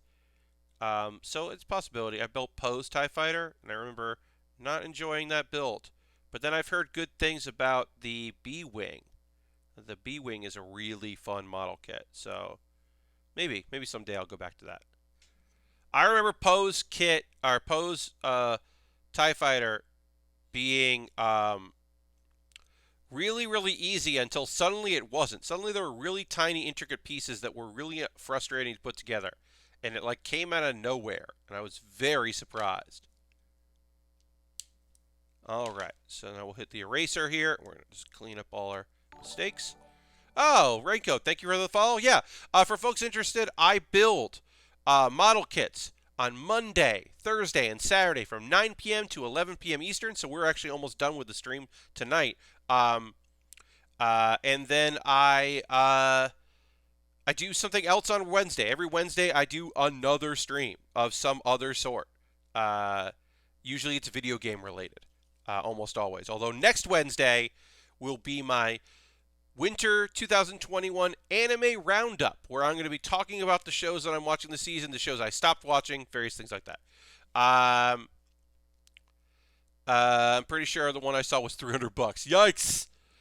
What's the best Gundam series in your opinion? The show that has been a really long... Show has been up a real long time around. Oh boy. Haro. I know, we didn't get to Haro. Haroplo, we're going to finish this kit up on Saturday, and then we will start our Haro, and we'll do that on Saturday. Ooh, got the ring reflecting off the light there. Sorry about that. We didn't get to Haro. I'm sorry. I didn't think it was going to take this long to finish. We will be finishing this up. We don't have much left to build with this, so we will finish this up right away on because we don't have a lot left to build, but we'll finish this up on Saturday, which is my next build stream, and then we'll go in here. Let's see. My favorite... So, it might be Iron-Blooded Orphans. So, in my heart, it's Gundam Wing. But I know Gundam Wing isn't the best Gundam series. It's just the first Gundam series I love. Because I watched random episodes of G, and then I watched all of Wing, and then I went back, and then I went way back. 8th MS Team is incredible, and I highly recommend it. And I like, but it might be Iron-Blooded Orphans. That might be my favorite. It's certainly my favorite modern one. Yeah, I think that might actually be the answer. I don't know. There's a movie coming out, a new movie coming out I'm excited about, based on a manga years ago, that I am excited to watch, that I have not seen yet. But that's coming out this year, which is exciting. Wing is guilty pleasure. I mean, I love it. I remember Haro with knives. I don't know about that Haro, this is the ball harrow, which is the next thing we're going to be building, and then I don't know what I'm going to build after that, but that is going to do it for the stream. I will be taking a photo of this and putting that on my Discord. What's going to happen right now is we're going to raid somebody. We always raid at the end of these streams, so because I want to keep the party going, especially because we just had a raid. So I apologize that I was not going to go longer, but I only built 2 hours because here's the real honest answer. I don't always say this, but people have heard this before that watch me regularly. After 2 hours, I start to get bad at doing this, like juggling all this, so I don't do it anymore because I get bad at it. So we're gonna go ahead and raid. I'm gonna see who we're gonna go check out. It'll be somebody awesome. They might be a builder. Oftentimes they are not builders. They are just really cool people. And I will go and see if they have been streaming for a while because I do like to raid people that have been playing or that are gonna be around for a bit. Because it does bum me out when I go and raid someone and then they're like, "All right, good night, everybody," which happens. All right, who are we gonna go raid? Oh, I think no. Thanks for the stream. Got to raid you. Well, thank you. Thanks for being here. I appreciate it. Thanks so much. Okay, our friend Jordan is playing Stardew. The update for Stardew came out not too long ago, Stardew Valley. So we're gonna go raid RayFK because Jordan rules. So please come with me. If you don't want to come on this raid, you don't have to. But I would love it if you could. Jordan is an awesome person, great streamer, and great community. Those are the things I rate people with great communities and who are great people, because I care a lot about putting on a good stream and building a great little community. Those things are important to me. And also, when we go and raid, y'all we want to have a good time, and we want to go to somebody and have a good time there. So sometimes we go to places that are like, Mary's going to play a scary game, and it's like, fuck, well, we're still going to go raid Mary because Mary Kish rules, even if she plays fucking horror games sometimes, and I don't want to watch them, but her community rules. So that's kind of the rule. So we're going to go hang out with Jordan and have a chill rest of the night. Thank you so much for watching. Follow me if you haven't already, if you came from one of the 3 fucking raids that happened tonight, because that's nonsense. But thanks so much for being here. I hope you have a great rest of your evening. Hope you can come along on this raid, and I'll see you in the next Build with Baer. Goodbye, goodbye, goodbye, goodbye, goodbye.